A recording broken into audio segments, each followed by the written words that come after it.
Hello everyone. I'm back home in Waterloo having attended the annual meeting of North Warwickshire Borough Council. Now, what is the annual meeting? So, the civic year in councils runs from May to April.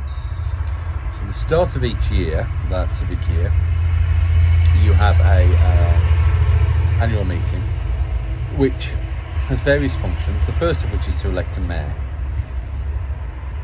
and also to decide on the committee structure for that year. I'll deal with these in reverse if I may. The committee structure has to mirror the makeup of the entire council. So effectively, the council is a committee, and that is a committee that's made up of every councillor, which are 35, and the present makeup of that is 17 Conservative. So you can see that they don't quite have a majority, but they have been working in partnership. They've had support lent to them by the Dordon Independents, who have 2 seats. So that makes 19, so that's a majority. Prior to last year, when he was first elected, Labour had 15, and there was a further independent, who was me. Hello. Labour have since, numbers have since gone down by 4. 2 of those because their councillors became MPs, Rachel Taylor and Jodie Gosling. And 2, and they've subsequently had by-elections, and they've been replaced by Reform MPs. And 2 Labour councillors have resigned the whip and become independents, and they've joined with myself to form a group that's called the North Warwickshire Independent Representatives. And we've joined together because it helps protect your committee places. So together we have a bigger representation than we would individually, and also it means that should any of us not be able to attend a meeting, one of the others can substitute for us. We're not a political party, we don't whip, so so we don't decide which way we're going to vote on issues. We all have the ability to vote as we see fit for the needs of our local area, but we will seek what work we can do together wherever possible, and we've got certain pieces in the pipeline in relation to that. So the committee structures therefore have to fit the ratio of 17 to 11 to 3 to 2 to 2, and a piece of work was done to show what this would look like, but the net result for myself and for the North Warwickshire Independent Representatives is that we have 1 seat on every council committee and every council working party. That's not the same for the Dordon Independents and the New Reform, who on some of the smaller committees only have 1 seat between the 2 of them, so they sort of have to alternate in terms of they have 50% membership there. Last year I was in a similar situation where I was on 30% less boards than any of the other independents, and therefore I gave 30% of my allowance to community funding. Be interesting to see if the Dordon Independents and Reform do something similar or not.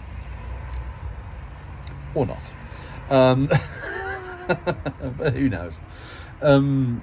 So that's what's happened, and in terms of those memberships I have with my North Warwickshire Independent Representative colleagues, we've all got areas of both specialisation in terms of where our knowledge is. So I'm a recruiter, so I'm now going to be sat on the senior management recruitment body, which before I wasn't, which was a ridiculous waste of knowledge and expertise.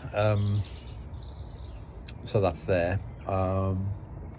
And also areas where we want to have direct input and impact. So I'm looking over at the North Warwickshire Borough Council run car park in the centre of the village, which is empty.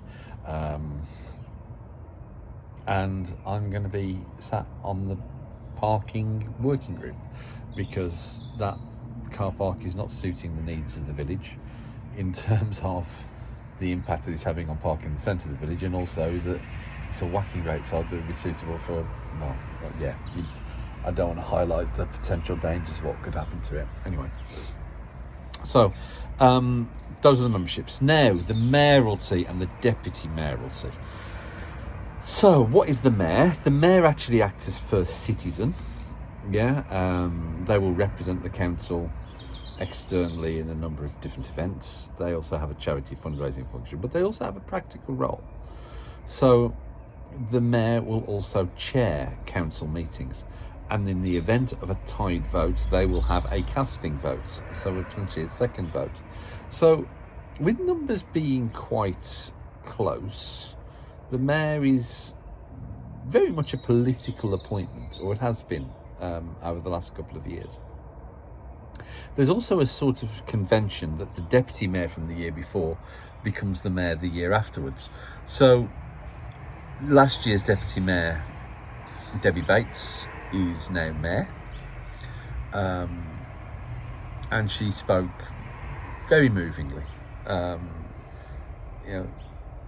she welled up when she started talking about her kids. I believe her daughter acts as her consort as deputy mayor, and her son will act as her consort as mayor. And she's clearly very proud, and it was clearly a very proud day for their family, and I'm really happy for them in terms of that. The outgoing mayor, Colin Hayfield, has done a very good job of representing the borough at these events, carried himself with great dignity. A couple of things that he mentioned in his outgoing speech. First of all, he detailed 2 events that stood long in his memory, which he wouldn't have otherwise probably attended.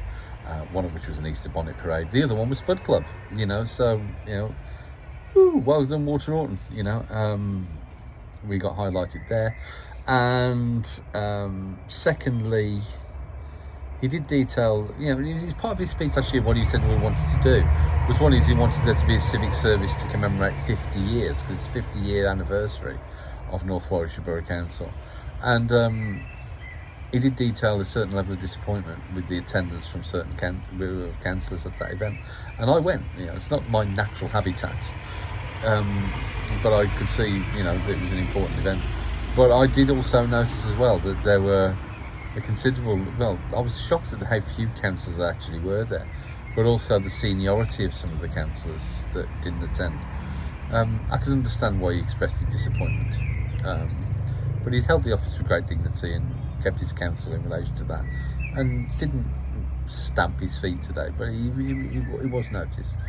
I think it was also, I also noticed that a couple of people who didn't attend started chuntering amongst themselves when he said it, but there you go.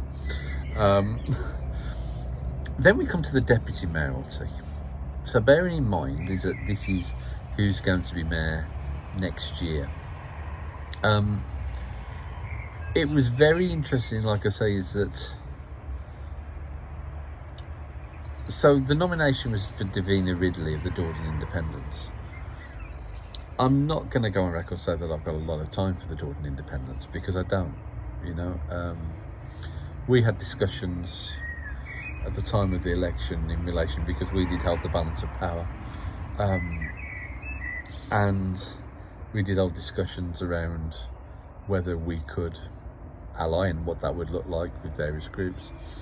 And they made the decision very quickly that they wanted to align with the Conservatives.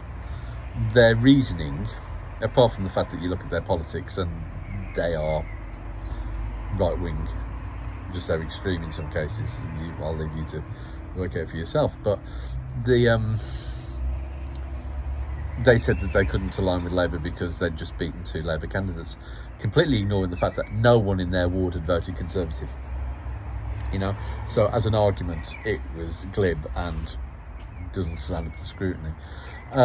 I think that the appointment today of Davina Ridley, who, personally, she's fulfilled the role of the council well. She's represented her area well, and she's thrown herself into matters, particularly related to planning, which frankly bores the bejesus out of me. There, but again, it's a canny move on behalf of David Wright, leader of the Conservatives, as effectively he's tied in their support now for a further 2 years, which is interesting. And I don't know how you can use the word independent and then just completely align yourself with a political party. It's and the price for that, I don't know. Anyway, what was interesting tonight, though, in those votes is that the Reform councillors, the new councillors, they abstained on the Debbie Bates appointment, and saw fit to say, well, we don't know. Now, you don't necessarily get to work directly with every individual who's on the council, but there were extensive speeches made as to the suitability of the candidate. You had the ability to, presumably you could have asked questions even. You could have made a speech that could have been responded to. You could even have nominated yourself or nominated the other Reform member if you are genuinely there. But they did none of these things. Whether, and again, I believe they abstained on the final motion of the night as well. Presumably again because of not knowing. But you get the papers a week in advance, and then it's your job to go and do it, to go and find it.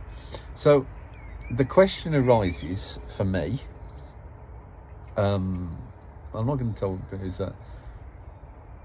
is it because they don't know, or is it because they have no opinion on local issues? Because again, it's that most of the Reform agenda seems to be focused on the national agendas in relation to immigration and whatever. So that's something that will be monitored. Obviously, I publish my voting record on each issue and explain it via forums such as this, and also via that Excel spreadsheet, it's a Google sheet, that can be accessed by anyone at any time. And I will quantify my decisions. I voted in favour of both individuals for the mayoralty that were proposed. There was no alternative candidates. I think they'll both do an adequate job, and I wish them every success. What is nice as well is that they all have their families around them, and afterwards there was a reception. I didn't attend the reception. That's not a boycott or whatever. I think it's perfectly reasonable. I think it's perfectly acceptable. It's perfectly it's human. Is that there should be some kind of formal recognition for the incoming and the outgoing mayors. They're significant roles that take a great deal of time and impact on their families as well. So that's why their families should be involved. And as a thank you and as a good luck kind of thing. I think it's perfectly acceptable that they have those presentations. That is not a waste of money, because these positions are unpaid as a mayor, and the length of time and the commitment that has to be given would be significant. I do actually wonder whether that's why there wasn't another Conservative candidate put forward, because no one actually wanted it. But I think it's perfectly acceptable for that reception. Didn't feel it was right for me to attend, or that money spent on there. I think the council's got better things to spend its money on than feeding me and others. I don't claim expenses. I don't. You try and keep the costs down wherever you can, and I think that there's something that should be looked at. It'd be interesting to see if Reform actually went and attended, and whether they helped themselves to a glass of wine or not, considering they talk about waste or what their opinions of it would be, because it's not like that every week. But on this occasion, I didn't think it was appropriate that I should partake. So I'll come up to get on with some work, because that's what I do. Anyway, since my last video, I've had a few comments, both directly and by email and phone and people or whatever, that said how much they appreciate these videos, which is really nice. So if you have made it to the end of this, that's fantastic. If you want to like it, I believe I'm meant to ask you to like and subscribe, then please feel free. And if you've got any comments, please make them. I'm more than happy to engage in terms of that. So, as part of the North Warwickshire Independents representatives, we probably will be raising more issues and more motions and be more active in relation to improvements around the area in the forthcoming months. We are committed to working in partnership with other groups wherever possible to try and build consensus and show that this doesn't have to be a combative kind of thing. So keep your eyes peeled. Thank you for your time, and yeah, take care. All the best. Bye bye.